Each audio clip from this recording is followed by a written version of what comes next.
Guys, I feel like we're becoming friends because of this show, and like we were friends before the show. That's why it's called Friends Talking Shop.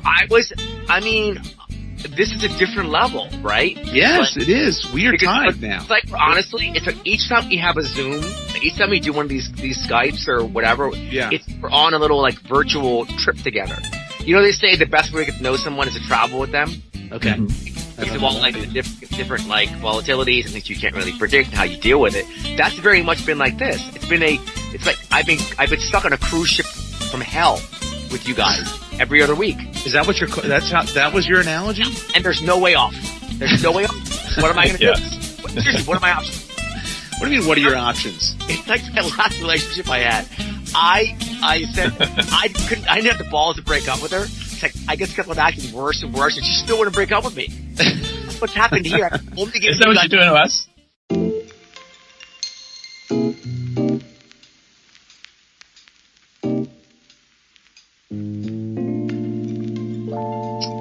Hello, everyone, and welcome to FTS Podcast, Friends Talking Shop, episode 62. We keep rolling this thing along, and we're now hitting into the 60s, getting close to retirement. But we're happy to be here, all in different places. Just keep moving along across the country as well. So let's get this podcast started. So first, I want to introduce myself. My name is Dave. I'm one of your hosts of this podcast, if you've not joined before. And but I have two others that are with me that are very important, and I'll introduce them as well. First, I'll introduce my second host, Josh. Josh, how are you doing today? Well, I had what was supposed to be actually turned out to be a pretty good day yesterday. So we are we're recording on the weekend. So yesterday my wife was actually gone the entire day practically. And so then, you know, I think we were kind of talking about that before we started up, Dave, about how when you have that time to yourself, how you don't want to do anything. And I had to do a couple things. So I fixed the shower, number one, which I thought, by the way, it was only going to take me like 15 minutes. Because, you know, you watch a YouTube video. Were you wearing a tool belt when you were doing this? I was not wearing a tool belt, no. But you watch the YouTube video and you think, I can do that. That's no problem. And the video's 10 minutes. So I'm thinking, take me 15 most. It took me 2 hours to fix the shower. But at least I did it. But I had to undo it 3 times. I had to take it apart and put it back together 3 times before I finally got it right. I was close to calling a plumber. What's wrong with it? So it kept leaking. I have 2 shower heads in my shower. The handheld kept leaking, but it was like a slow leak. So when you would take a shower and then you come back the next day, there'd be like a puddle underneath of it. Whoa! He's one of the 2 shower head guys, huh? Yeah. Well, you get the one on top and then the handheld. You get the handheld too. But do you use both? Yeah, of course. You don't use both? Do you have 2? We don't. Well, we have like 3 heads. That one on top and one shoots in the middle and one shoots low. There you go. So you get now. You guys kings? Yeah, 3-head shower. Meanwhile, you I didn't put it me on the shower and Dave stays silent knowing that he's got 3-head shower. But I don't need a second handheld thing along with it. Yes, you do. I'll tell you why. So I have a rainforest, you know, the one that's directly above your head, right? I have that. You also need a handheld because that rainforest doesn't really get like your crevices. The nether regions. Okay. Let's just be crude about it. But the rainforest does not get into areas like a handheld does. And then also I want to like use the handheld to clean the shower, and you can't really do that with a. Hold on. Yeah. If I have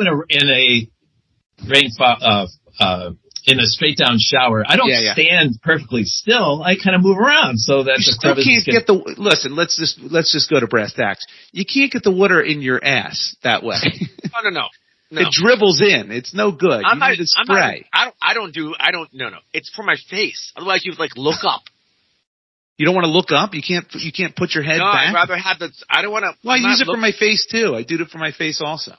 Yeah. But anyway, that kept leaking, and it was driving me nuts. And so I got a new cartridge for it. What you need is a cartridge, which is what I found out. So I had to take it apart and replace the cartridge. How many trips to Home Depot did this? None. So I ordered it through Kohler. It was a Kohler piece. And what's awesome with Kohler is, if anyone has Kohler out there, this is awesome. They guarantee all their parts for life. So they send it to you for free, which is awesome. Yeah, you just take a picture of what's wrong, and they send you the part you need for nothing. I'm a big fan. Now, Kohler stands for a city in Wisconsin, Kohler, Wisconsin. I did not know that. That is true. So now that's all right. I'm a big fan of Kohler. I go there every year. All right. I thought it was Swedish for overpriced sinks. It might be. There's a lot of Swedes just like me from Wisconsin. Josh, does your wife? Yeah. And Dave, you too, actually. Yeah. Do they, at least incrementally, take this FTS a little bit more seriously, or do you still think it's a complete whatever, he does his thing, I don't care? No, is there any investment that either one of them have made in FTS? Investment, no. Investment, no. No. Yeah. No investment. Invest time. I believe my wife listens to every episode. Really? Yeah. It's true. I think it's one way for her to keep up with what's going on with me. that's how she finds out what's happening with her husband. She'll say, Dave, how's your day? I'm like, are you listening to the podcast? Do I have to go over again? See, now I'll run ideas by my wife just to see, because she doesn't listen to every episode. But, I have to have it some sort, because I can't run them by you guys, because that's not what we do here. That's not the point of it, which we'll get into. Which we'll get into. But going back to my day, so that wasted a lot of time that I thought I was going to have to myself. So then I actually, and I do this every once in a while. I don't know if you guys do this at all, but I took a bath. I like to take a bath every once in a while. And I put some Epsom salts in there, put a little bubbles. I have this thing. Wait. Did you shower? Did you shower? No, I didn't shower. I just cleaned the shower. I just fixed the shower. I didn't shower. I took a bath afterwards. I don't understand this. So you're literally in a bath, dirty, cleaning yourself. That's right. And then you're laying in your own. I'm going to give you one worse, Omar. Do you know what I was doing in the tub? So I can tell you. Oh, please. I was eating chicken. I was eating my lunch. I was eating chicken. Wow. And I told my wife, she's like, you were eating chicken in the tub? I'm like, yeah. I took so much time fixing the shower that I had to fit in all the other stuff I was going to do while you were gone. And that was, I had my iPad out, so I was watching my shows. And I was eating chicken in the tub watching my shows. It was wonderful. Now, did I get crumbs? Fried chicken. Did I get crumbs in the tub? Yeah, I did. A little bit, but not a lot. And I thought it was fine. It was so relaxing. Your next project is fixing the bathtub. I gotta fix the tub. It's clogged with chicken bones. Yeah. What's this? Yeah. Well, good for you. That was what your big time out is you cleaned the shower, took a bath, ate chicken. There was no movies, no video games. Then after I watched a couple shows while I was in the tub, so I did that. I'm watching Ted on Peacock, the series now. Very funny, by the way, hilarious. And then I watched basketball. It was great. I had 3 games I wanted to watch in succession right after that. It was wonderful. Now here's the question. It was a good day. It was a good day. I do have a question. Omar's eating right now. That's why we're not getting loaded with questions. Yeah. When I like taking baths too, but it's a once in a while thing. It's a treat, right? Yeah, it's a treat. That's right. Because it's so time consuming. Yeah. But that's my question. How long do you take a bath? Yours sounds like an hour. It was an hour. Yeah. Okay. I was in there a decent hour. I love it. But after 30 minutes, I'm done. That's what bullet. Yeah, but I'm watching something, so I'm not gonna stop watching it until it's done. Yeah. So once I watch whatever I'm watching, then my bath is done. Because then you get pruny, the water gets a little cold, and it gets gross. There's chicken in it, that's gross. Yeah, right. It's like chicken soup. Was chicken part of your scheduled day? Well, I was going to eat lunch, and I had fried chicken in the fridge that I had from the day before, so it was part of my scheduled day, and I figured because it took so long to shower, I was going to condense them. I was going to condense it. Where did fried chicken My wife got it. She got it for me. From, the store? Yeah, that's where you get fried chicken usually, the store. It didn't come from the fairy who just delivers it. You don't live on a farm? Yeah, there was no farm. I didn't pick out the chickens and then kill them. Oh, well, it sounds like quite a life you're leading, Josh. It was a nice day. It was a nice. What a rock star! You're a rock star. There you go. Speaking of rock star, we have a third host, and that is Omar, direct from somewhere. I just flew in, and that's why we're doing it so late on Sunday. Omar, how are you doing today? I just got back from Miami. I was hanging out with Mr. Worldwide. I don't know what that means. Mr. Pitbull? Yeah. What do you mean you're hanging out with Pitbull? What does that mean? Tell me what that means. Is that a euphemism for something? I'm kidding. Yeah, I was going to say. But you were down in Miami having a good time. Oh yeah, you were in Miami. Oh yeah, yeah, it was great. It was great having an event that cost $1 gajillion. Everyone loves you. Oh, it was so great, fantastic. Oh, I'd love to come to your thing tonight. I haven't talked to you in 7 years, but awesome catching up. But it was a good event. The event went well, right? I had someone come to this event, and I went and I saw them. It was early enough where I could sort of spot people, whatever. And listen, it's one of the things that you guys, whenever you're having any kind of a larger event, there's going to be people who crash it. There's going to be people who you don't want there. Of course. It's going to happen, right? Yeah. Well, this one particular person, and I will not say their name for obvious reasons, I was aghast that they were they were there. Yeah. And they were talking to two of my friends, both of which you know. And I go up to this guy and I go, hey, who invited you? I go, said that to him. Initially he thinks I'm kidding. He's laughing. Yeah. I go, no, I'm serious. Why are you here? Like you're not supposed to be here. Wow. Like, the opposite kind of person that we want to have at this place. You took it a step further. Yeah. Yeah. And then he calls me the A word. No. Oh. And he goes, why are you being whatever? I'm like, well, for these 4 reasons. I go, well, look, I'm not gonna kick you out of here because this isn't Melrose Place. Whatever. I made some joke, whatever. I'm like, but just know that I don't really want you here. Anyway, I'll see you later. Wait. Did you see him the next day? Was he at the event the next day? My friends who were there next to him said they saw his soul leave his body. Of course. Yeah. There's no way I would stay. He didn't leave. Yeah. Well, publicly shamed him. Mm-hmm. That's amazing. Well, I suppose the kind of person that crashes is the kind of person that stays after being told to leave too. So I guess that's where you go. That's right. That's right. So anyway, but I had something else happen to me today, and I wanted to talk to you guys about it just as a quick one. This is what this is the format that we've been forced into apparently. Which is I was staying at my best friend's place, okay, and I've been on the road for like a week, and like I went on the road like 2 weeks earlier as I always am, and of course they pulled aside my luggage in the X-ray machine, and I brought my big thing of moisturizer, which I love. It's the best moisturizer in the world, but it's over 3.6 ounces. Mm-hmm. I had the whole thing with the. It was a big thing of it because I forgot that when I'm not traveling checked in, I can't carry it around. That's right. And so it's a brand new thing. It's Mustela. Oh. Do you know it, Dave? No, he's kidding around. Of course not. It's like $30 a bottle. Sell it at Walmart? Love it. Yeah. Anyway, confiscated, like at the airport. So now I'm traveling with one of those travel size things. Yeah, of course. Right? That's how it works. I'm out of it in like day 3, day 4. Yeah. Right? I'm using the hotel, which is never that good. Even though the hotels are supposedly 5-star, the moisturizer is like 2-star, right? That's another scam, right? But I am at my best friend's house who got me into this lotion to begin with. Yeah. Did he have some at his place? A big bottle of it. So I'm using it. Yeah. And then as I'm leaving today, I'm like, you know what? I'm going to fill up my, your travel. My travel with their bottle. Yeah. And I'm thinking, I go, I feel like a crackhead. I was actually doing this. I'm like, is this appropriate? Yeah. I'm like, you know what? Yeah. So I stopped halfway through. Well, that makes no sense. Because I just felt I was getting too much. I'm like, you want to know what? I can't do this. But then as I go into the bathroom again, I look under the sink. And he's got a ton of them. There's 5 of them. Yeah, exactly. You're right. Yeah. So I finished it. You got all 5? You snuck all 5 in? I filled it up. No. I filled up my travel. I know, I'm kidding.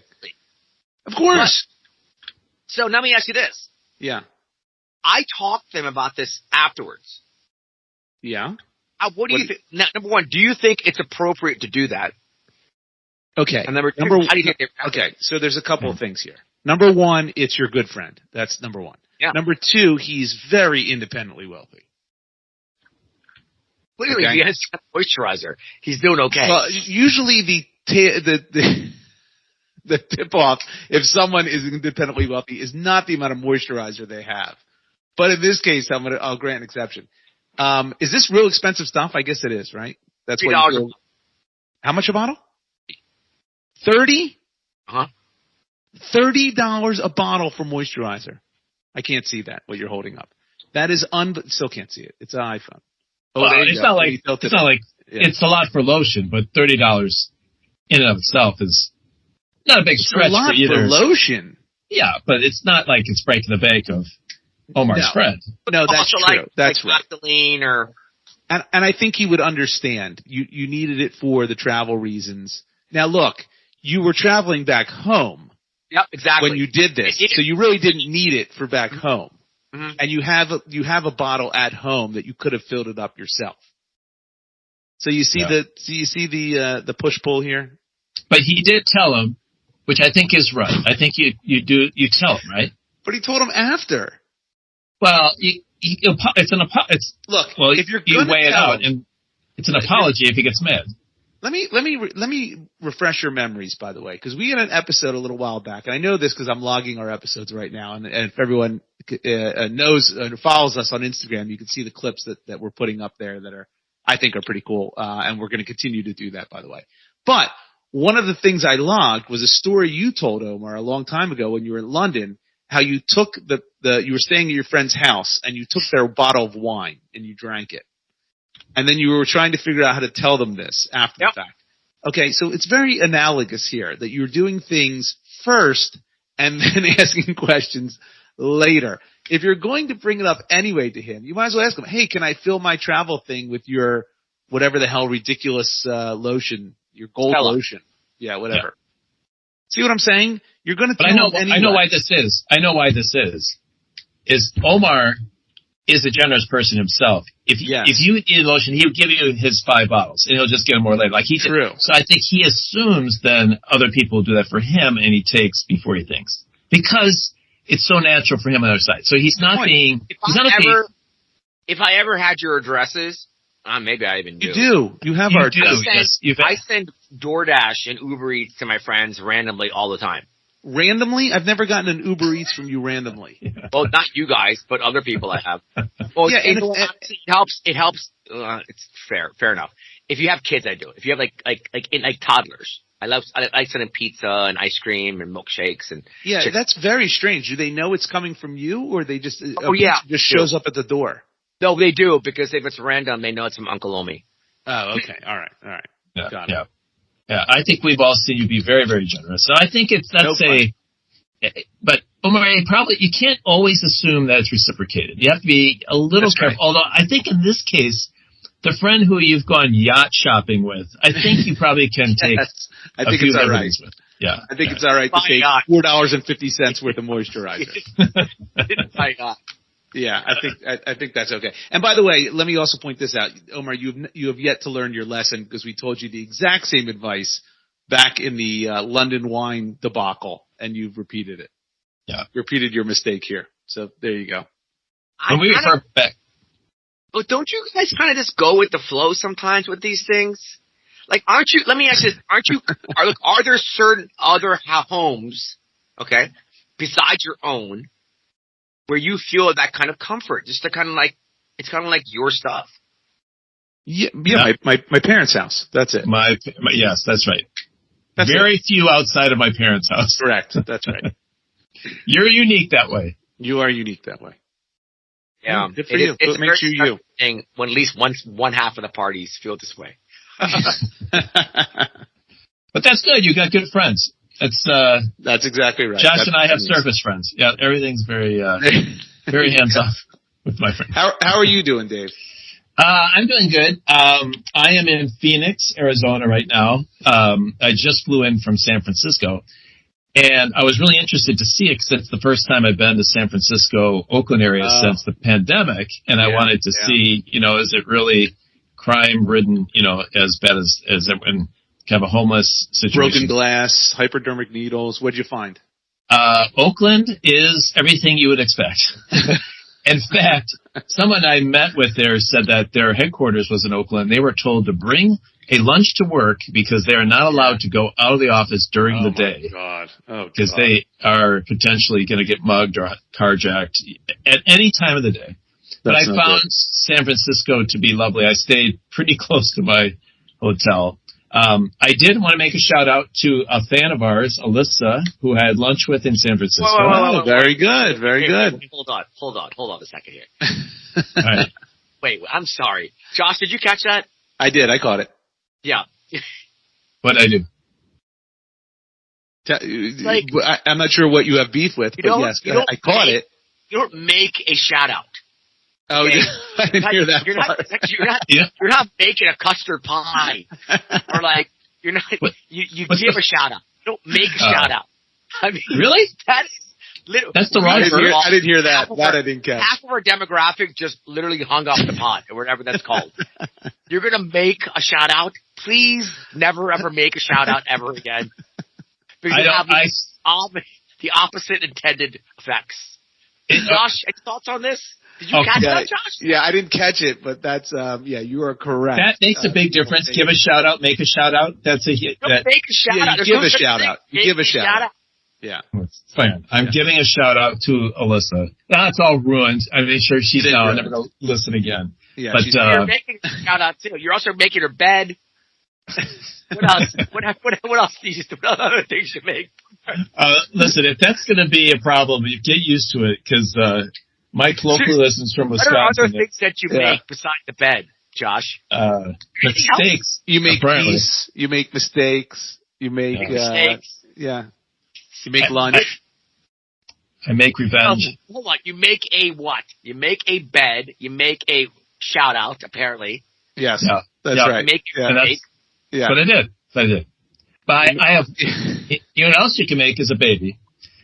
You make a baby. There you go. Which segue for that is I just found out that my grandson is going to be a boy. Well, yes, that was a weird way to phrase that too, Dave. You're not good at phrasing. My grandson's going to be a boy. Now you got me all flustered. Your grandchild is going to be a boy. Your grandson, you gave it away with grandson. Yeah. Just great.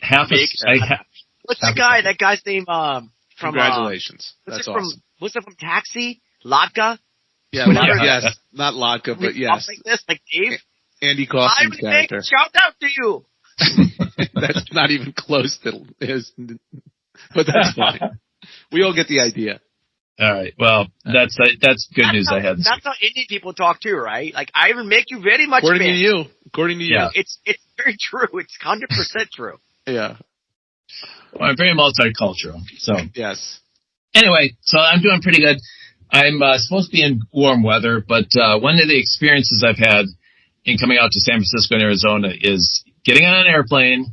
And I think if you've not listened to this episode, any of our episodes before, I do not like to fly. And I've got some flying things to talk about, but I'll get to that in my segment. So let's jump into the podcast here. We also have some emails that we're going to go through. But first of all, let me tell you how you can reach us in different ways of connecting with us. First of all, we'd love to hear from you through email. We did get a couple emails this week, which we're really excited about. We'll go through. Our email address is friends@fts.media. It's friends, plural, @fts.media is our email address. If you want to check us out on our website, which has been put together just fabulously by Josh and lots of things on there, you can go to friendstalkingshop.weebly.com. We are also on Instagram at Friends Talking Shop, and you can also search for us on YouTube. So, Josh, if you keep putting us on more platforms, there's more of these things to mess up. It takes up so much time. Goodness I apologize, yeah. I don't care if you like it and pound whatever. I'm just telling you that's all out there. Do with it what you will. But Josh's done a great job with all of that. So speaking of which, the email I gave you, sometimes people use it. Lots of times people don't. Yeah. But this week someone has. And I'll read one. Josh, why don't you go through the first one? Yeah, Omar got up here. Omar, can you still hear us? Omar is running around his place, and it's unbelievable. What you'll see from some video clips is Omar cannot sit still. It's amazing. But he's making himself a nuisance is what he's doing. So here's another make. He just got food delivered. There you go. That's why. So we got an email from Justin, which is a really very well thought out email. This is someone who's been catching up on episodes, and so he's got a lot to say and ask. So I'll go through this. So he says, "Hey guys, just catching up on episodes." Yeah, that's shocking. That's what I just said. Keep up the good work. I suggest going. This doesn't make any sense, but I assume he's saying I suggest doing YouTube in full episodes, as seeing your expressions is great.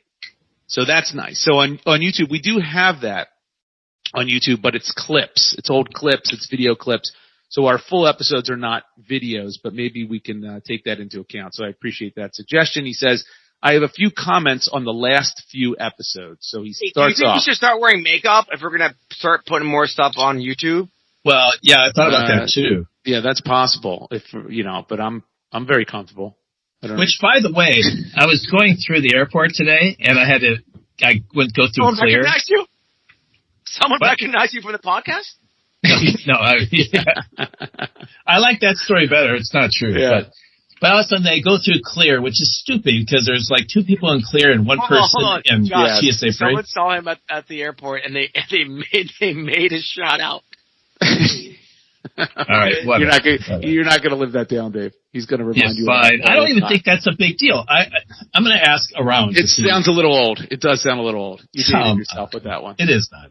Anyway, so clearly like, we have to redo your picture. And I had a baseball cap and had not looked. So they're like, take off your hat. You're gonna have to take this picture. I thought, are you serious with me right now? So I have the most ridiculously looking hair. But it's clear. Who cares? No one sees it. What he just said. Are you serious with me right now? Even you think maybe? Am I? Do you think I am of Indian descent? You're talking like you're from He's slapping your Balki Bartakamus who just arrived off the boat here. Maybe that's a bigger influence. What he's driving at. But anyway, I bring that up because if we're on YouTube, I might now do I have to be ready for YouTube? You do. That's the whole new. You do. You got to be ready. Yeah, right now I can only see half your head, so it's like this is no good for YouTube. There we go. Now you got your whole. Oh really? My camera. Yeah. You were doing it's perfect. All right. Like what's that Wilson from Home Improvement where he always sees the eyes by the fence. Yeah. Sorry. So Justin goes on. He's got a couple of comments and questions for us. So first he says, Josh, mac and cheese has a huge variance. So do wings. Mozzie sticks, not so much. So that was about my topic about foods that have big variances, it's hard to find a bad burger, for example. Like the worst burger is still edible versus the best burger. And so he had a comment. I'm shocked somebody actually. I hated that topic, Josh.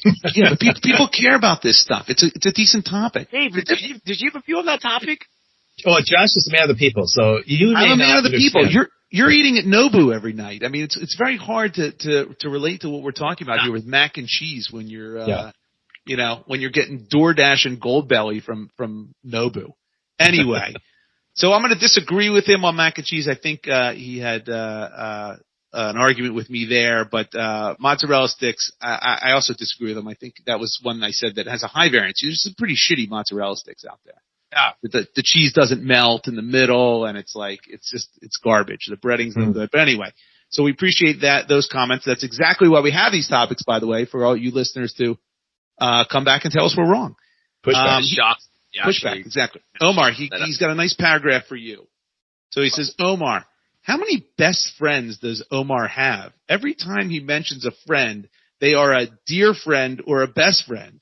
Don't we all have only a few of each? And dare I say, they are different groups of people? His brain may explode, or maybe he'll walk away when you read this, but curious to hear his response. How do you respond to Justin there?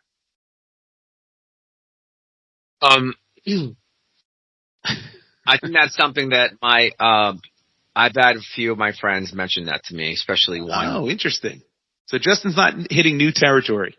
No, he goes, you have too many friends. I only have 2 friends. That kind of comparison. And I don't know. I mean, I think, I guess the question is if I had a wedding,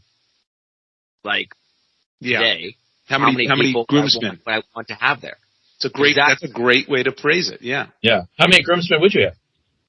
So besides Dave and I, how many would you have? Yeah. What? And 1, 2. Who are 3? What are the rest? You don't I mean, know. I would probably have to elope, I think. Is this why you've avoided marriage, by the way? Is it just because of the awkward leaving out of people as groomsmen? Not necessarily because you want the companionship. Is there a world record for that? Can we take a shot at? That's the poor woman's got to match up. That's the limiting factor. That's right. Exactly right. When I grew up, wasn't one of your? I used to love the Guinness Book of World Records. Oh, I loved it. Oh my God! Yes. I was like, can I get in this thing for something? Yeah. And what was the number one thing that you always looked at in the Guinness Book of World Records? That book. World's tallest man. Okay, that's a good one. But there's another one that really caught my attention. The guy with the longest nails. Remember that guy? Oh yes, I remember that. Yeah, that was right. weird. Right. I thought, if you're the tallest man, you can't avoid that. That's just genetics. You're the tallest man. But you don't have to have the longest fingernails. And they would curl around. They curled around. It was gross. It really was. I don't know how you did anything. How do you write? How do you pick up a pencil? How do you? Listen, I dated some girls with nails like that. It was not like that. Not like that. So back to this question, I will say this.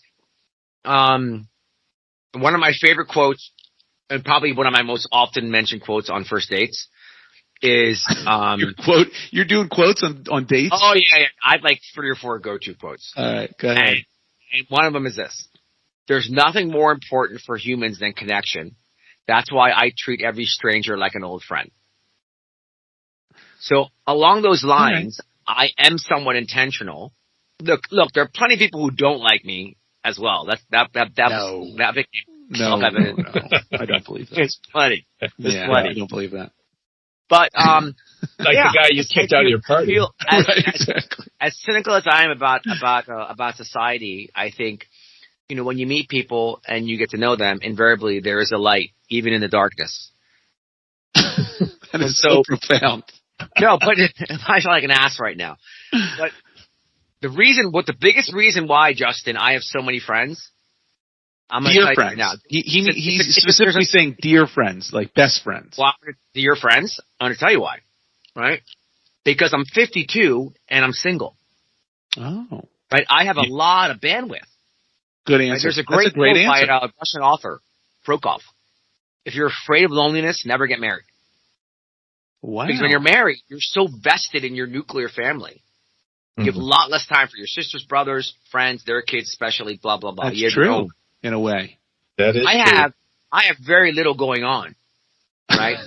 I have a lot of you can invest in lots of the space. You have the room. I think he's answered the question.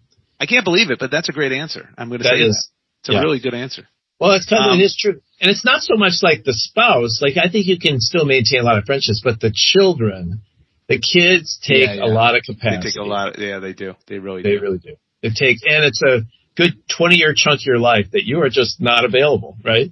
Oh, and you gotta no question. Be friends with your kids' parents, right? Sometimes those are set up friendships that just sometimes are. Imagine, I remember when I saw a therapist, 15 years ago, and I walked them through a couple of relationships that I'd ended, like friendships or whatever they were, and I'm like, do I have a problem? And I walked through the different stories, and and her response to me was, "Please put your pants back on." Oh, no kidding. Okay. Yeah. She didn't care about that. That's a quote he hears every day. That's right. Exactly. Her response was, "Do you talk to your family and your mother, your dad?" I'm like, "Yeah, every day." They're like, "Do you have long-term friends?" I'm like, "Yeah." He goes, "Well, then you're fine." And I think similarly, if you meet someone who's in their 30s and 40s and 50s and has no long-term friends, either they're Bruce Banner or they're real problem. In which case, they both have problems. You're the Incredible Hulk. Yeah, that's a bigger problem, I think. That's a common one. When you turn into the Hulk. It's so true. I think about this more is that those 20 years that you're raising children, and then by the time they're gone, do you lose how to make friends anymore? It's like you're out of practice, or you know what it is? I don't think it's that, because it's just that you can't have as many close friends like Omar does because you don't have the bandwidth. Just like he said, you don't have time to go and hang out with them and and get on a call or go play a game or with them. Or you only have so much time in your day that you can dedicate outside your family. Yeah. But when you get it back, like you're an empty nester now. Like, have you found time back now? Yeah, I think a little bit. Yeah, no question. Oh wait, hold on. You motherfuckers are still married. Don't try and that's not a big deal. Well, that's true. It's a big deal. You gotta ask your wife permission for everything. That's true. It's yeah. There's no debating that. You can't jump on a plane and go hang out for a weekend. Like kids was the real thing. Okay, it's both. It's both. Yeah. It is both. It is both. But there is some alleviation when the kids leave the house. Right. So there is some of that. He goes on to ask, Omar, is your dad a curmudgeon? Every time he's mentioned by Omar, his dad seems to be a person who hates being around other people. And we have had Omar's dad on the show, by the way, if you hadn't had a chance to see it. It's one of our early episodes in season 1. And it's quite fascinating. But Omar's dad is incredibly interesting. Would you call him a curmudgeon, Omar? No. He's on too much Prozac at this point. Oh, jeez. Not sure he wants that out there. Yeah. No, my dad is very pleasant. He is pleasant, but, he does complain about a lot of things. Yeah. He doesn't want to go to stuff, Yes. Well, so when you're paying for anything, if you have him in any kind of a nice restaurant or area, he's not going to want to be there. See, there you go. That's curmudgeonly. Yeah. That's true. You want to know? You're actually, what am I saying? To eat with him is not a pleasant experience. Oh, shit. There you go. You're literally waiting for him either to complain or to be rude to the waiter or want to talk to the manager. That took a 180, your answer. The one thing he wants is if he has to have warm bread. If the bread's not warm in the restaurant, he won't eat Hindu food because they don't use the right spices, or they don't know how to cook. All right, he's a curmudgeon. You answered the question. He only really wants to eat American food. Okay. Right. Yeah. So there you go. You just learned something about your dad. I think the answer is your initial response. He then references another topic we had on the show, but he says, I love The Rock, but he is not George Clooney, which is my point exactly. Clooney has range, The Rock does not. Yet. He does say yet. Until he plays a serious role, he will always be another Schwarzenegger. And I can't disagree with him. Time out. My question was, are they equally famous? Not are they equally talented? Right, but we then got into a discussion about range, and that's where I said George Clooney had range that The Rock does not. And then you brought up that stupid movie where he babysits or something like that. No, I didn't use that as range. Did I? I got to go back to the episode. Yeah, I don't know if he's ever done a serious. I mean, he's done a. It was Tooth Fairy. Tooth Fairy. That's exactly right. No, I didn't reference Tooth Fairy to. Someone referenced Tooth Fairy, and we can go back to the tape. Yeah. You saw the news. He's been given a 30% whatever stake in MMA or whatever. Who, The Rock? Yeah. Okay, but that doesn't mean that's an unprecedented kind of deal. It's because of he's so famous. He's very famous. He's very likable. All that stuff is true. We're talking about range. That's all. Didn't The Rock beat Trump in a presidential election? It's possible. I don't know. You talk about that? Yeah. I was wondering if Taylor Swift ran for president and had a legit vice president, a legitimate independent. She would win. I think she might, right? She would win in a heartbeat. I mean, the amount of people that fawn all over her is insane. Yeah. It's insane. Yeah. It's crazy. My daughter being one of them. You guys haven't said one word to me about the Ravens loss. Not one word. We don't want to bring it up. It was in the How Are You Doing segment that you decided not to talk about. So yeah, we'll let it go. Let me finish Justin's email because this is getting painful. It's fucking. What is this? It's Opus X? Yeah, seriously. Listen, Justin is a dedicated listener. I have to applaud him. I love this email. The guy listens intently. Yeah, we don't ask for emails and then criticize. He has notes. He's got notes. So then he turns his attention to you, Dave, and he says, "Dave, what dentist is Dave going to? Is cleaning somehow confused for cavities? Who needs gas for a cleaning? Are they chiseling his teeth when cleaning? This needs to be explained. I am dumbfounded as to why he needs gas for this experience other than to just get a little high." He says, thanks, Justin. So why don't you address that, Dave? He nailed it there at the end, because to me, the gas, other than my last experience, is a very positive. But I gotta tell you, I don't know what it's like for other people. When I go to get my teeth cleaned, it's not fun. I don't know if people fun is different than needing some sort of, deadener, like some sort of, it's not painful. Do they scrape the teeth? Is it a little, whatever, but it's not like, that's what he's saying. He's saying like, it's not drilling into your tooth. That's what he's saying. No, it's not a cavity. I don't understand the difference. Right. But the whole experience is very unpleasant. I don't like it at all. As a kid, I must have had, I think, over 10 teeth pulled because I had a bunch of baby teeth that weren't coming out. That's a lot. So I've gone through trauma. So if I get a gas for whatever reason when I'm in that chair, just let me have it. I listen to music, and it is 30 minutes of like just a good time as opposed to just, to me, it's very mild torture for me is teeth cleaning. Cavities is moderate torture. Let me ask you this. Do you think Dave could survive having his teeth cleaned on an airplane? Let me throw that out to the listeners. If we could somehow gather enough money, Jesus Christ, Dave, for Dave to accept the challenge of getting his teeth cleaned while on a plane with turbulence, with no gas, no nothing, right now, that'd be amazing. What would that take, Dave? What's your number? What's your number? Well, actually, one would cancel out the other. I don't know which one would be worse, but I wonder if it wouldn't be additive. Somehow, I think there'd be some canceling out. Because the teeth cleaning how would I know if there's turbulence? They're grinding away, scraping the back of my teeth. That's interesting. So, but my number, I think it'd have to be $10,000. I'd do it for $10,000. Oh my God, we can definitely get that together. All right. We can get 10,000 together, and then we'd film that and put that on. That's ratings galore. I love it.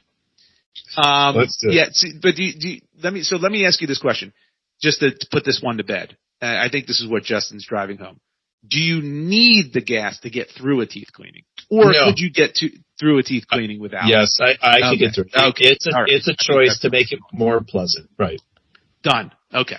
All right. I know some people will get a cavity and they don't want the Novocaine because they don't like that feeling, so they'll get a cavity with no Novocaine. That's insane to me.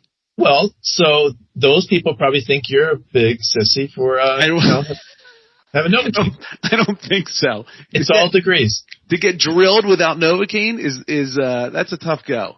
My daughter, I think, would rather not have Novocaine, so she'll get a cavity and she'll just rip it. What does she do? Does she bite down on? Well, I guess she can't bite down on. Yeah, she bites on. She can't do that. Bites down on a finger. Listen, soldiers in the Civil War would bite down on wood when they're getting their leg amputated. Can you imagine that?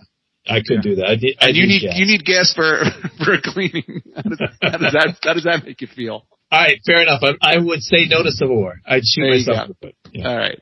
Thank you, Justin, for your email. We really appreciate it. I have one email too. This one's for you, Josh. I'll go through this quickly.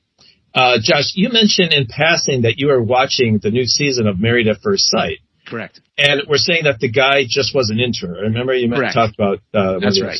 That's right. I didn't realize there was a new season, so I rushed over to Netflix and I binged the whole season. The problem with binging is that I now have grown to hate every single person on the show.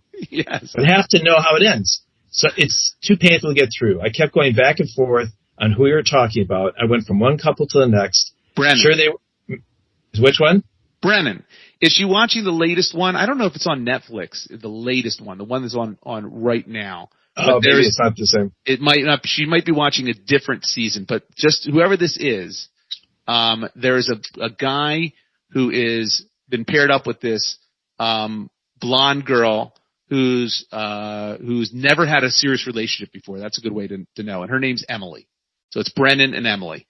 And he just refuses to say to her, "I'm not into you," and instead is doing this whole friendship dance. And he doesn't want to look bad on camera. That's all it is. But by the way, let me also tell. Was that the end of the email? I didn't mean to cut you off. One last thing I wanted to know: how much do you hate Alyssa? Do you recall?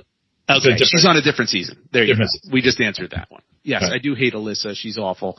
And by the way, this is something I tell my wife too. And for those of you into reality TV that have people that you watch a season and you hate, That's a good thing. Don't turn away from that. Don't embrace that, Josh. I used to talk to you about Howard Stern characters. Embrace it. How much I hated them, and you're like, that's why he's so great. That's why it's great. It's great to hate. Remember that phrase, kids. It is great to hate. Do you think that one of us are play that role on our show? I do. I do indeed. You do, David. Yep. What do you think? I'm sure there is. You want to name it? You want us to name it? No, it could be any one of us. One of us. I think somebody doesn't like the fact that you swear all the time, Josh. Some people may think. I don't swear all the time. Well, someone had way more than me. Gosh, you should have S-word all the time. Okay, so first of all, let me just hold on. Let me call a major timeout. I got 2 full timeouts left in 1/22, but this is my first timeout. Let me remind you how soon we forget. How soon we forget, Omar. Omar told a story earlier in this exact podcast where he said he called them the A word, where he didn't want to say asshole, but then proceeded to say motherfucker in a different part of his story. So let's I was talking about you guys. Hey Kettle. Let's stop calling out other people when we are just glad you changed that. I'm glad you changed that. Get Kettle black. Wook's gonna come out. The Wook's gonna come out. I just said Kettle. That's all I did. Everyone knows the reference. Yeah. Anyway. So thank you to this person as well. That is wonderful. But by the way, you're watching the wrong season. Not the wrong season. They're all great seasons, but you need to watch the season that's on now, and I don't think that's on Netflix yet. All right. So that answers that question. That was a long intro then to the show itself. Jeez. Let's quickly get into that. So what our show is every week we come together and we each have a topic that we've not discussed before, but we've been doing this for 62 episodes. I'm finding our topics seem to repeat, converge. I don't know if we're unique as we used to be, but we'll do the best that we can. And we each do one at a time, and hopefully we can pull some interesting things out of it, solve some problems, whatever it might be. This week we'll start with you, Omar. What is your topic this week? And go. You go first. Oh, what's going on? What do you got for us? Quickly. So here's what I'd say. I think this is going to be, either controversial and or uplifting. But interesting. I think it's something that, it's conversations that we want to have. These are the difficult ones. And it's exploration and something I think is vastly fascinating. So I had an event last week or a few days ago. Yeah. And it Cirque du Soleil. Circus theme, candy, contortionists. Named after your former dog Blue. Yeah. Who's in heaven now. Can you explain what this means at all? Because someone who doesn't know what this is be totally confused. Cirque du Soleil is a world famous circus, like a next gen circus. It's quite amazing and beautiful, and the guy's pulled it into a multi-billion-dollar global empire, where he hires gymnasts and it's pretty awesome. If you haven't seen a show, well, that part. Cool.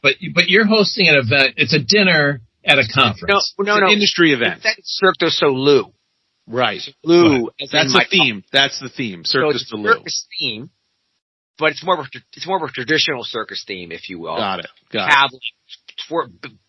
Baton twirlers, jugglers with like pins, wearing makeup, memes, giant signs, balloons of Lou everywhere. It was like lights, and it was quite. Did you do the bearded lady? We talked about this on a former. Well, this is my point. Oh, okay. Go ahead. I wanted to have a bearded lady, and even at the end, I wanted to do it. Yeah, we told you to do it. Remember, we told you to have her as a bartender, but not as just someone who that's right. sideshows walking around. Right. Well, decayed. Okay, so you didn't do it. Yes, did not do it, and it's been irking me, and I just realized something. Go ahead. What? Why does no one's ever represented bearded ladies before? Oh my God! Is this really your topic? Wait a second. Yeah. They represented every other. Listen. Everyone's beautiful. right? Every gender has to be fucking acknowledged, and then dropping the F-bomb, uplifted and seen. Yes. Right? Why aren't where are the bearded ladies?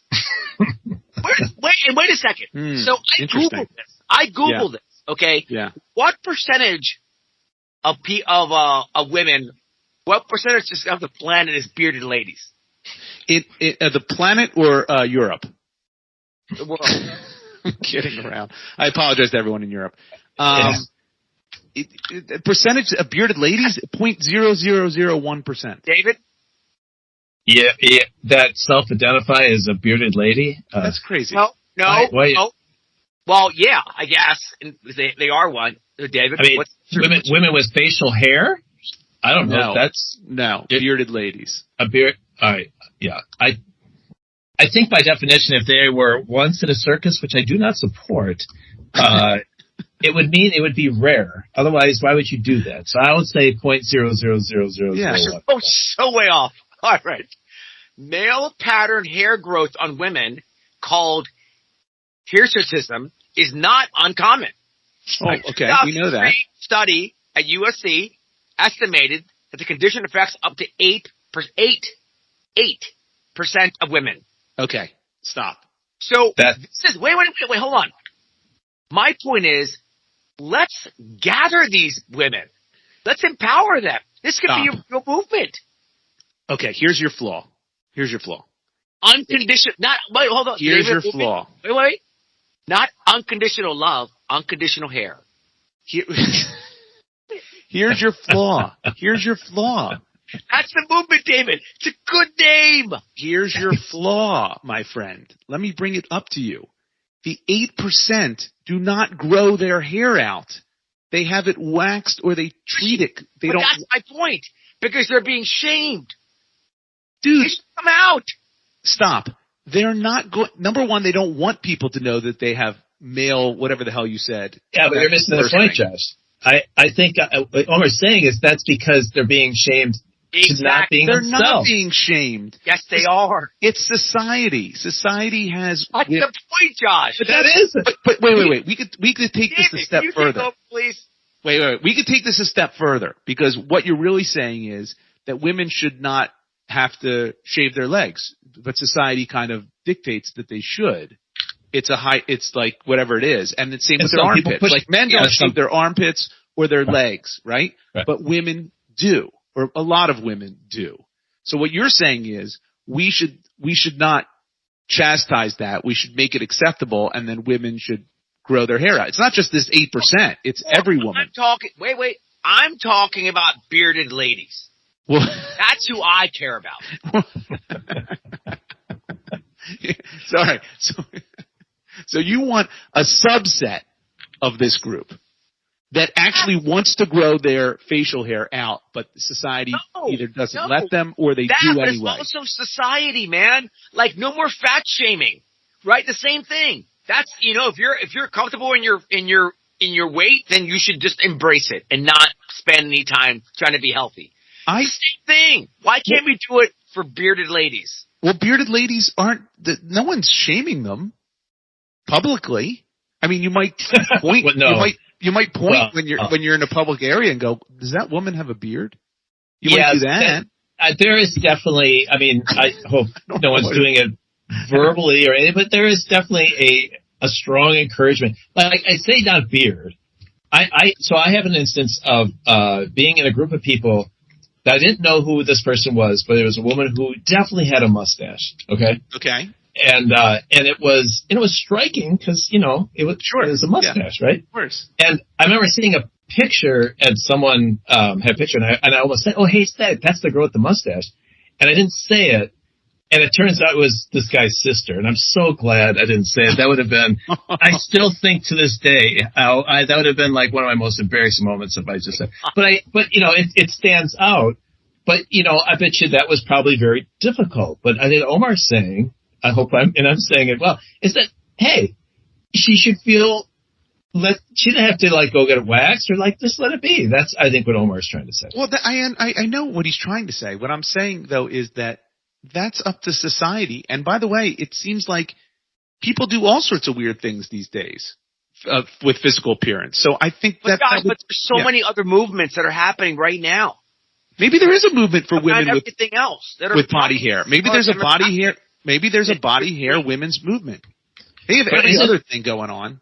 But isn't bearded lady though pointing out an oddity? So you're not being inclusive. Listen. It's a bit of a pejorative. I feel you. But but I also think if we do our jobs right, it will be the same thing as calling someone beautiful. Well, okay. Well, listen. I hear you, and perhaps there is a group of women who will also hear this, who want to have facial hair and beards, and will band together and call themselves the bearded ladies, and say it's what we want to do, and society needs to accept it. And there you go. I'm behind them. I hear you. FTS is behind them. Yeah. Omar, we are friends with the bearded ladies. You could have had a bearded woman be a bartender at your event, but the fact that if she had a beard and you had a circus theme, is oddly it's referring back to the day. Contradictory to your support for bearded women. It's quite contradictory. It seems more oddity than you're taking a stand. Yes. So I think it's best to do this crusade after the circus themed event is over. That's what we have to normalize it. He wants to normalize it, right? Exactly. Yeah. All right, but what about all the bearded women who are who make their living as these oddities at these events? Now, all of a sudden, if it's normalized, their profession goes away. That's their source of income. That's how capitalism works. Look at the look at like the what was that thing like the cotton gin? The cotton gin? You're gonna.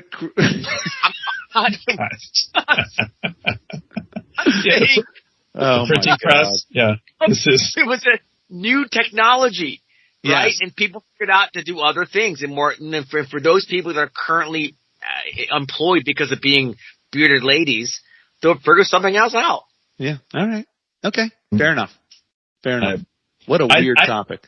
I would like to see Omar support this in his in the next woman he dates. I'd like to see. I agree. I want to see Omar date a bearded woman. And look past it. Look past it, because that's what she wants, and she's a good person. Let's put at the pace I'm going.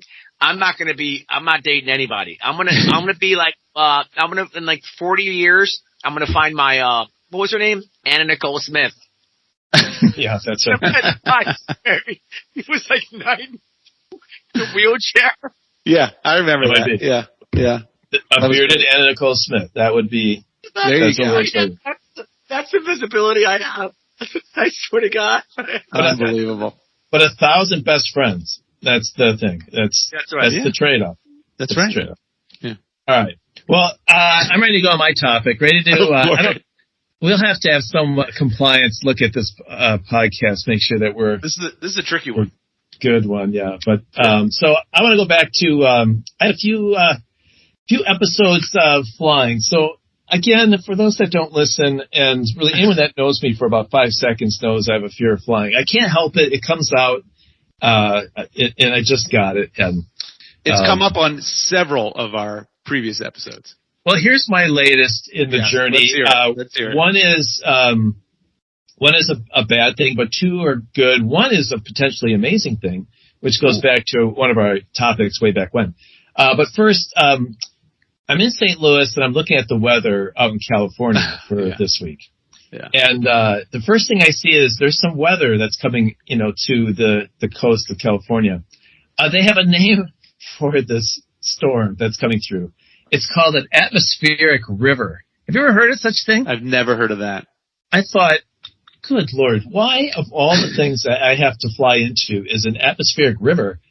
Like, I feel like that's what I am when I'm flying. I'm like, that's my emotions as an atmospheric river. So, but that's not as bad as I thought you were going to say. I thought it was going to be some sort of like the Devil's Gorge or like some sort of. It's pretty close. I mean, atmospheric rivers is kind of soft language but I understand what you're saying. Yeah. I mean, I'm just picturing, the wind of like the plain whitewater rafting in the air. Yeah. Like we want to go to the airport, but we got caught in the river and now we're shooting off into the Pacific. That's a good point. Good point. So I did what any reasonable person did is, I changed my flight from Wednesday to Tuesday to get in ahead of it, which I was very happy to do. And I highly recommend that, and this is a public service announcement. There is a website that I might have mentioned before. It's called turbly.com. It's TURBLI.com. And it will tell you up to like 2 days ahead of time how turbulent your flight will be. Oh, wow. So then I can kind of like manifest kind of manage my flying, whatever. But this helps. You know what it helps with? It helps if I know it's going to be really awful as I try to fix it. And if it's calm, it does calm me down. Like it sets expectations.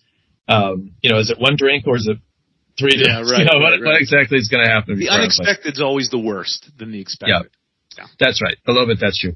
But then I'm coming to Arizona from San Francisco, and I have a bit of a process when I fly. And one of it is I don't agree with what Josh just said. By the way, why? I expect it's not always worse than the expected. No. If it's a negative thing, I'd rather have an expected negative thing than an unexpected negative. It's happened to me, and you'll be thinking about it until it happens. And stewing on it. I don't want to know about it. The difference is you can mentally prepare for it. And or with Dave, Dave has some issues, okay, dude? He won't go this. If he knows there's going to be bad weather or something, he's not going to start preparing. Unless he shoots up some heroin, okay? It's a I change. Yeah. I've left early. I've stayed a day later. I do think there is something to it. That's true. If you know it's going to be bad. Okay. Yeah. Remember how Mr. T, they would give him milk and knock him out? Like, they wouldn't prepare him. They would just knock him out and get on the plane. But I wish someone would do that for me, honestly. Yeah.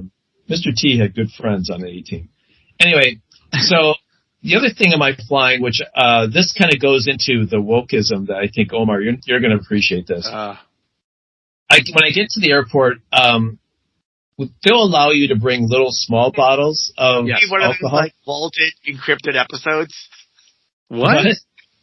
Our episode. What about the topics that we're touching on? No, this is not going to be. This isn't cryptic. So when I fly, I bring little bottles of alcohol on my bag, which gets through security. They're like the little bottle, right? Yes. And what I do is I'll buy a liter of soda. I think this is illegal, so I hope I don't get arrested. But I pour some of it out and pour the alcohol in there, and then I have it on the flight for me in case it gets bumpy. And it's kind of a security. It's kind of a security blanket. I hardly ever drink it. Okay. It's just there if it gets bumpy. Right. I get to the San Francisco airport. You cannot buy plastic bottles anywhere in the airport. If you want to buy a soda, it's all cans. Yes. It's all aluminum cans. I looked up, and sure enough, in the news, San Francisco Airport said they are no longer using single-use plastic. Single-use plastics. That's right. It's all cans. But who wants to buy a can of soda at the airport? You can't bring a can of soda on the airplane.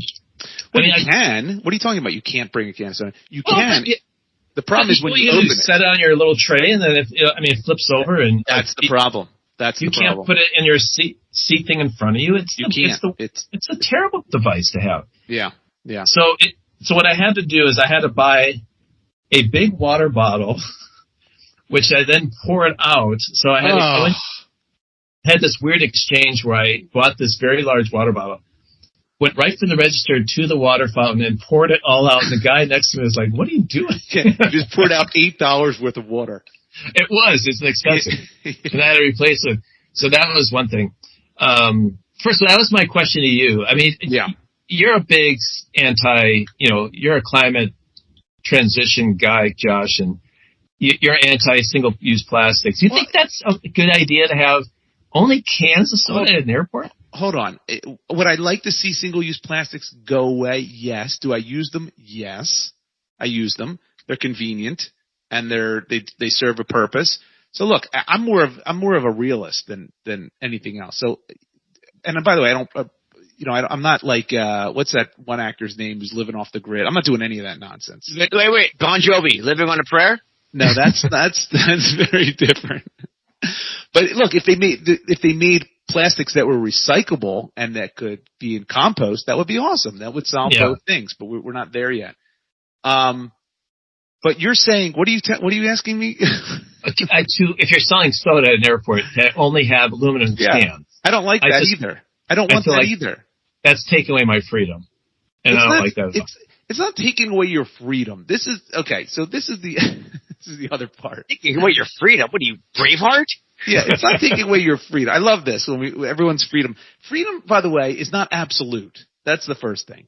So in other words, you can't buy incandescent light bulbs anymore, right? Yeah. No one's throwing a fit over that. Okay? There's better bulbs now. And now whatever. And they're better for the environment, they're better for energy use, they're better for everything else. And it's just whatever. And things evolve like that all the time. There's all sorts of rules and stuff. You can't drive a tank down the street. There's rules. No, but you used to be able to buy a soda and bring it on the plane. You can't do that anymore. I'm with you.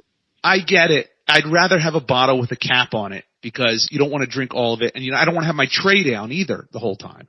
Yeah, I don't want that either. Who would want to put a can on a little slippery tray? But they serve you that when they serve drinks. They I guess sometimes they put it on your. But I hate that too. I don't like that. So they have to make a device that is recyclable like aluminum, that has at least like a seal that you could at least cap it and put it in your bag and not be afraid that it's going to spill everywhere. Yeah, or that would be maybe great. if they could use the aluminum to make the shape of a bottle, or that you don't have, I don't know, just a can of soda with the top. That's not a good idea to have that at the airport. I just think you can't bring it on the plane. I guess you can drink it there in the lobby or. I'm with you. I buy a bottle of water every time I go into an airport. One of the first things I do, I buy a bottle of water. I put it in my bag. Well, good luck at the San Francisco airport. I guess maybe in LA too. Maybe I think this happened in 2021. So good luck, everyone. But here, I'll land on this as my last airplane story. Yeah. Apple Vision Pro. Have you heard of this? Of course. Omar, are you aware of this technology, the Apple Vision Pro? The new VR. I haven't used it yet. Yeah. Have you bought it? Josh, have you used it? No, I haven't bought it. I got ridiculously expensive. I got the 8 Sleep though. The 8 Sleep. What the hell's the 8 Sleep? You guys know what 8 Sleep is? No. What is that? It's that specialized, really expensive mattress, and it has it cools the mattress or heats it up. Okay. So it cools it, and so you don't get hot anymore. Right. But he asked if you got some sort of virtual reality, augmented reality glasses, and you said, no, but I got a mattress. No, this is like the highest tech mattress. Right, but again, it's not relatable. Nowhere near my... Ask me if I got a VR glasses. Ask me. Listen. Ask me. Did you have VR glasses, Josh? You know, it's funny you brought up VR glasses. I didn't, but I got a rutabaga the other day in the grocery store. Yeah, that's exactly right. There's no connection. David, wait a second. Wait. The Apple, I have VR glasses from like Meta or whatever, right? Whatever they're called. Oculus. Yeah, Oculus. Yes. Yeah. Apple Vision Pro, whatever that's called, comparing those to what I have, which is Oculus, is like comparing an old-fashioned mattress to the 8 Sleep. It doesn't matter if that is analogous. It's still not a connection to what he was asking you. I bet you did terrible in your SATs. Oh, that's my God. terrible. Yeah. Yeah. That was anyway. Anyway. So I think a while back too, we keep referring to old episodes. You brought this up. You were going to wear VR goggles. Yes. On a flight, and it didn't happen. Well, I kept buying different. I got the Vision. I got the Meta Vision. That's not a Vision. The Meta Quest. The Oculus. It was an Oculus. Now I think it's the Meta Quest. Whatever. They just came out with the Meta Quest 3, which I did get. It's amazing. It's so fun to watch movies and stuff on it, more than just games. Nice. But I just saw that the Apple Vision Pro has a travel mode, which is intended to be worn on an airplane. Wow. So that's right up. That's exactly what you were trying to solve. Exactly what I'm looking for. Yeah. Some guy was doing an article about I'm going to do it on an airplane. one of the downsides is the battery lasts like 2 hours. So if you have any kind of a decent flight, it's not going to last unless you have like a big battery pack. But can you get a backup battery pack? You can. So you could probably get 4 hours if you have kind of a beefy thing with it. But hey, I'm getting gas at a dentist. Having a battery pack on my lap in an airplane. If somebody ever put one of those fucking things on next to me in an airplane, I would rob them. I would go to the bags. These asshole has on. You were guilty about robbing moisturizer. What do you mean you're going to rob? Right. There's no question. $5,000 VR goggles. Get out of here. But it is. You can see through too. I think you can turn it on. So it's augmented reality as well. Yeah. But we are getting so close, my friends, to be able to. Are you going to buy them? They're really expensive. They're $3,500, and I'm waiting to see. I would pay any price to be able to get on an airplane and not have to worry about that. Yeah, you said that in the last episode. This thing, it would be. There would be. I would love it. What watch on it? Anything. He wants to be distracted, and this is what he said in that episode. It was back in season 1, I think. His idea was each of us a trivia. No, it's not trivia. Who'd have the best score? You think? Of remembering things. What do you mean? Someone gave each of us a trivia quest of past FTS episode questions. Oh, come on. Josh would win for sure. It's me. Josh. Yeah. Josh is the Gary Delabate of our show. But my point is that this technology I talked about years ago is becoming a reality. We're soon going to have, but the thing is, the stigma of having to wear one on a plane still is pretty high. This is what we talked about before. Hey, that's exactly right. But these would look more acceptable than the Oculus. What's the over-under on us doing an FTS with them all on? You're the divergent paths that you take us on sometimes. Well, no, there is. You can, like, one of the technology is to make an avatar of yourself, and it would look like we're standing around in a room. I mean, that's. Could we record it? Could we record it and put it on YouTube? Oh, sure. Of course. Yeah. The irony is, the artists don't know this. Yeah. One of Josh's his main jobs is to focus on disruption. And he's literally glossing over what is going to drive disruption. Josh, just like porn, in very many ways, drove the development of the internet. You brought this up before. Yes, you made that point. If you start pulling your fucking weight on this podcast, FTS might drive Apple Vision Pro content and development. Right. Yeah, I don't know, whatever you're on, I'd like the piece of it because it's really just, it's quite a journey that your mind is going on right now. And it's amazing, by the way, that you criticize me for saying shit too much, and now you've dropped multiple F-bombs since that accusation. Dave is not. I'm waiting for my apology. You're both at potty mouths. Yes. But it is interesting. Yeah. Omar's technology is driven by porn. Mine is driven by fear. Yeah. They're two, the mother of invention. That's right. Necessity, exactly. Porn, and fear. Isn't that what they said? Isn't that the quote? They just shortened it to necessity? Yeah, they just shortened it. Yes, that's right. Anyway, so more to come. That'll be exciting. Someday I'm going to get it. I will wear it on a plane. I'll report back. That will be very exciting. Yeah, I can't wait. Hopefully I'll be with one of you guys. I would do it if I was with one of you guys. I think that would be fantastic. So, well, Josh, we kind of mapped it out last time. We kind of mapped it out when we talked about in the episode. You'd have to get a window seat. You'd have to wait till everyone's seated so people aren't walking down the aisle looking at you like you're crazy. Sometime, Josh or Omar, if we're on the same flight, wonderful. Let's make this. That'd be great. I would love to document that. All right. Definitely. So, Josh, what is your topic? So my topic is kind of a short one, but it's something that I drew notice of recently, and it's funny because it was on one particular thing, and now I've expanded it now that I've wrote it down as a topic. Because when I think of things, by the way, or something hits me or I see something, I write it down on my phone. I'm like, ooh, this might be something good to talk about on our podcast. And there's a commercial that I've seen multiple times, but only recently caught what they actually said in the commercial. And I went, oh my God. And I actually, with my DVR, went backwards and said, I got to hear that again to make sure I heard that correctly. And so my topic is basically commercials that you don't really hear what they're saying until you go back and really listen. And there's three of them in particular that I want to bring up. But the first one that really sparked this, there's a product called Lumi Dio. It's really, they say Lumi, but it's basically, I don't know if you've seen the commercial, but it's deodorant, but it's a cream deodorant. And instead of putting like a stick under your armpits, you put this cream under there. And they say in the commercial, it's an interesting commercial, by the way, because it's just a weird thing. It's new and different, but they say it's a whole body deodorant for pits, feet, and privates. That's how they advertise it. God. And this is the part that I didn't pick up maybe the first dozen times I've seen the commercial. And I just picked it up.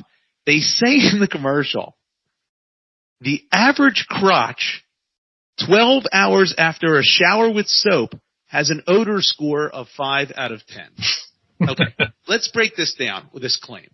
All right. Okay, number one, I heard that initially, and haha, it's funny. Crotch is a funny word, and you never really hear it on a commercial, and so you just hear it the first time. You go, oh, that's interesting. So they put this Lumi on their privates, and it's supposed to help there too, in addition to your armpits, and they put it on your feet too. And then I rewound it and listened to it again. I'm like, oh my God! First of all, who is scoring crotch odor? That's the first thing. So whose job is it to actually smell crotches after they shower and put on this Lumi and then score them? And then what's the scale? 5 out of 10. Is that bad? Is that good? I imagine anything below a 9 is probably pretty bad. Or I'm sorry, anything above a 2 is probably I was going to say, you don't really want above a 9. Right. But who is doing this? And they never, so someone's job, according to Lumi, is smelling crotches and scoring them. Well, how do you know it's a real thing? Weird? Do they have to be scientific? Like when they say 4 out of 5 dentists, is that That's sure you can't make that claim. Dude. Well, you can't make that claim. That data hasn't changed in 50 years. There hasn't gone down to 5 out of 5 or 3 out of 5. It's always 4 out of 5. I think. Well, if it's 3 out of 5, you're not advertising. It's not a good product. You're not going to. If it is 3 out of 5, you're not going to say it on your commercial because that's not really that convincing. They couldn't get to 5 out of 5. Maybe not. There's always that fifth weird dentist. There's always that fifth one that gives their patients gas. That's that dentist that does not recommend Dentine. I think this is a false stat. Is my It's so specific. They say 12 hours specifically, a time frame after a shower with soap. They don't just say after a shower with soap. Gets an odor score, so very specific scoring of 5 out of 10. I find that highly weird. Now, is that with a handheld shower?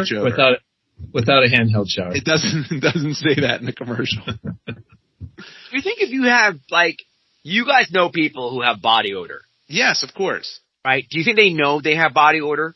That was my next question. So my next question is this Lumi Deo. Like we all use deodorant on our armpits, right? But they're claiming you should antiperspirant or deodorant, both. I use antiperspirant. No, they're very different jobs. They are. I use antiperspirant. What I'm saying is I'm doing it as just the catch-all.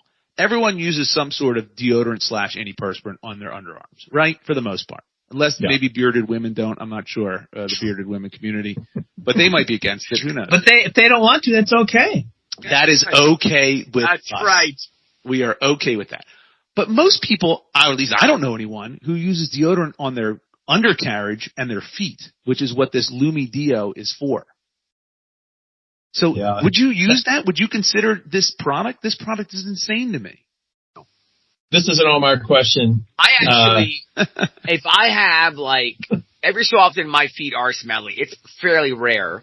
But you guys know I don't wash my socks, right? They're specific. They're specific. No, we didn't know brand. that. That's incredibly strange. Yeah. Why don't you wash your socks? Well, they're merino wool. That's why. So? They don't need to be washed. Oh, get the hell out of here. That's disgusting. You have sweaty feet. First of all, merino wool, your feet sweat in merino wool. No. These are high performance. Yes, they do. High perform. What the hell does that mean? I don't know. These are sheep that were in really good shape?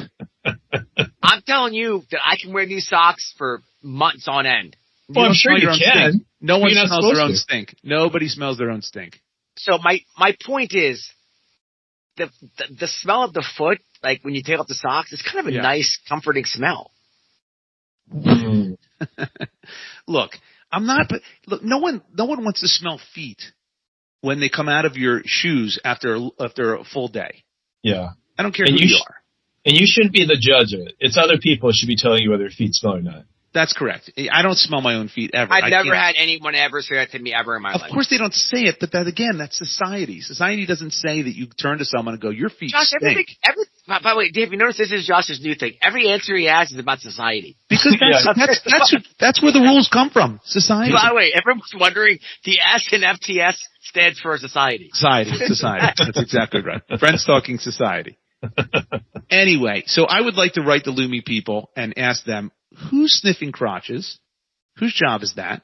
And then who are the people that are offering up their crotch to be sniffed after 12 hours?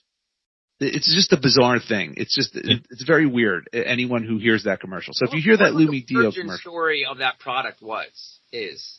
What is what? Say that again? Or is the story of why they created I don't know. that? Because apparently someone stinks and they made this product so they don't maybe stink it's for anymore. dancer. Maybe it's for strippers. It doesn't say for That's a very narrow marketplace. But that's too narrow a market. That's what I mean. I'm trying to figure out what. That's a low cam, as we say. What do you think is scores in story, Josh? What is your theory?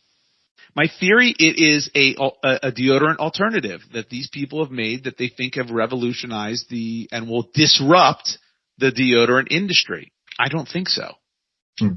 But that wasn't my point with this product. My point is who the hell is smelling crotches? Whose job is it to do that and then score them? Well, I think no one. I think they're like... Right. Interesting. I bet you it's a 5. Plus, if they're going to make the point, why would they say 5? It's probably 5. That's true. Good point. It's probably slightly more professional and accurate and data-driven than the numbers that we give out to our listeners about our viewership. No, that's not true at all. That's not true at all. Yeah. Anyway, that's the first. That doesn't prove anything. Yeah, all of our numbers are made up, but this is too. That's the first commercial. Second commercial I want to draw your attention to is called Eggland's Best. You know Eggland's Best? It's an egg commercial. They make eggs, right? Eggs. So here, this is not even part of the commercial, but I've always seen an egg commercial, but I finally just like a light bulb went off and I went, why are you advertising eggs? Does anyone have any brand loyalty to eggs at all?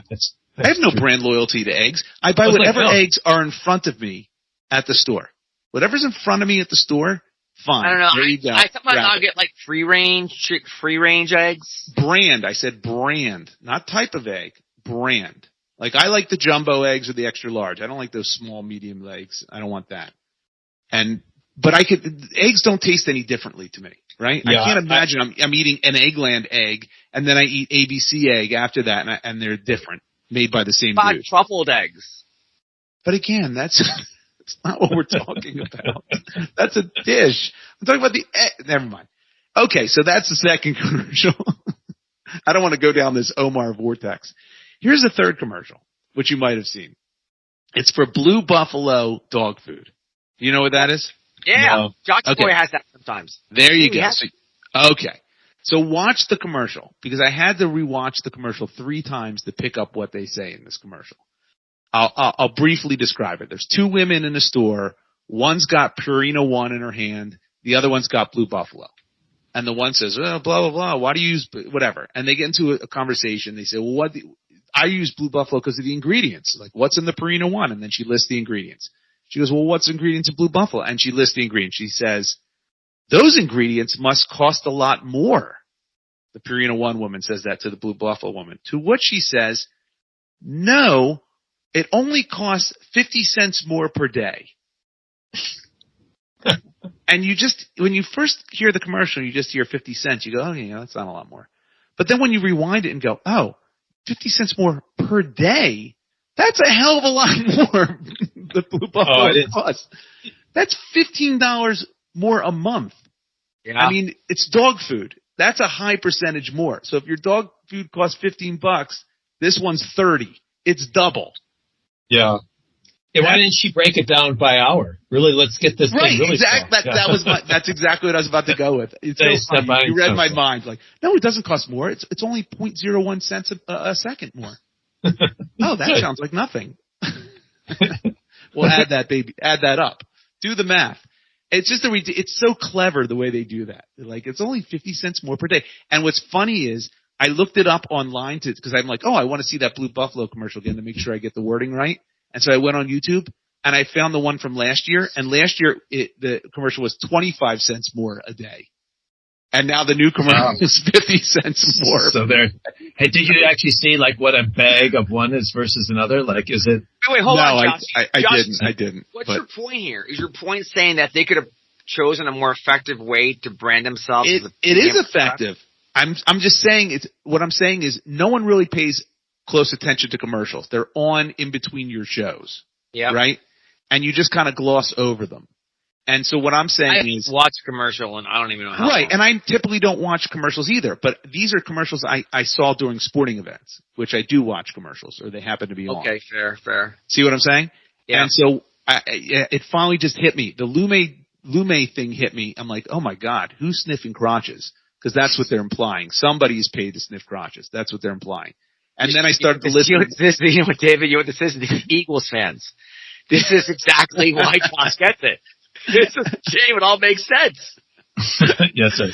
Let me ask you this: if you could work for Lume Dio, whatever the hell it's called? Wait. And your job was to sniff crotches Actually, after 12. Yeah, go ahead. Let me double click on this for a second. Yeah, go ahead. So, you know that Instagram, for example, gives you very incredibly targeted ads. Yes. Sure, right? Yes. So I made the case that you got those ads because you were watching. Yeah. And one of the demographic, No. Stop. This is on TV. These are not ads that come across my social media. Listen, they have some form of that stuff now on TV. No, they don't. Not personalized. If you're watching ESPN, Josh? What were you watching? Wait. What game were you watching? I don't remember which one. I've seen these commercials over and over and over. Was it a Sixers game? Was it an Eagles game? No, these were college games, college basketball. What? Good try. They're targeting. You're saying they're targeting crotch sniffers in Philly? Good try. I thought it was Eagles fans. Let me ask you something. Joel Embiid fans. Would you be hired by Lume and do that job? Your job is to sniff crotches from 9 to 5 and score them on an odor scale. But you get $1 million a year. You do it?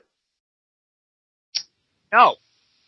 No, I would not do that. But are you sure it's a human nose that's doing that? You don't think there's some kind of device that can then... A device? Come on. You don't think there's an odor device that can... Well, you can press something to your forehead and tell if you have a fever. Okay, hold on. How does that work? All right. Now I'm going to change the job then.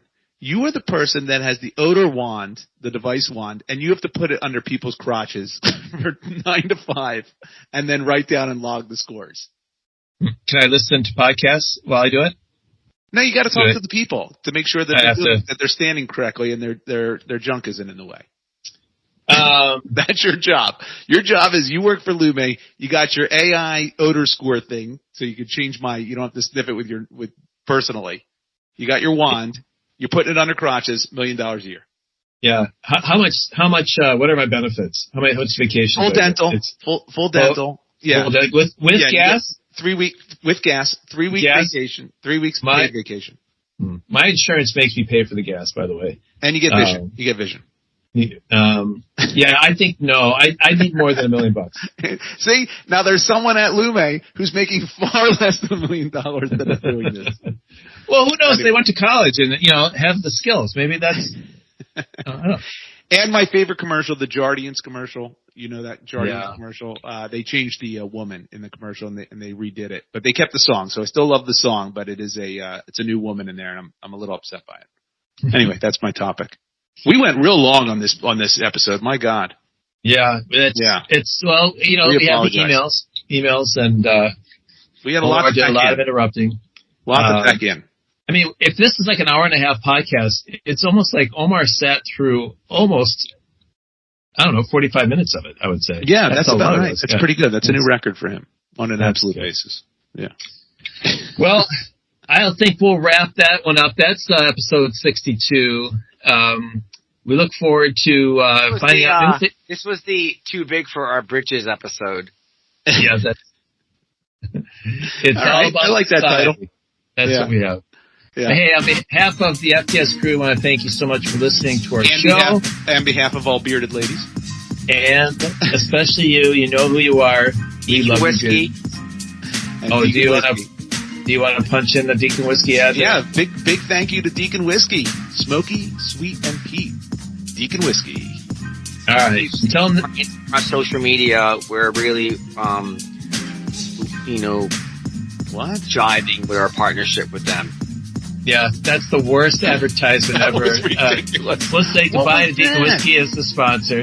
What a throw up on our Dave's sign off there. Unbelievable. You can soup it up. You can soup in editing. Yeah, we'll see what we can do. Good luck, Jack. Yeah. All right. Well, till next time. Goodbye, everybody. See ya. See you later.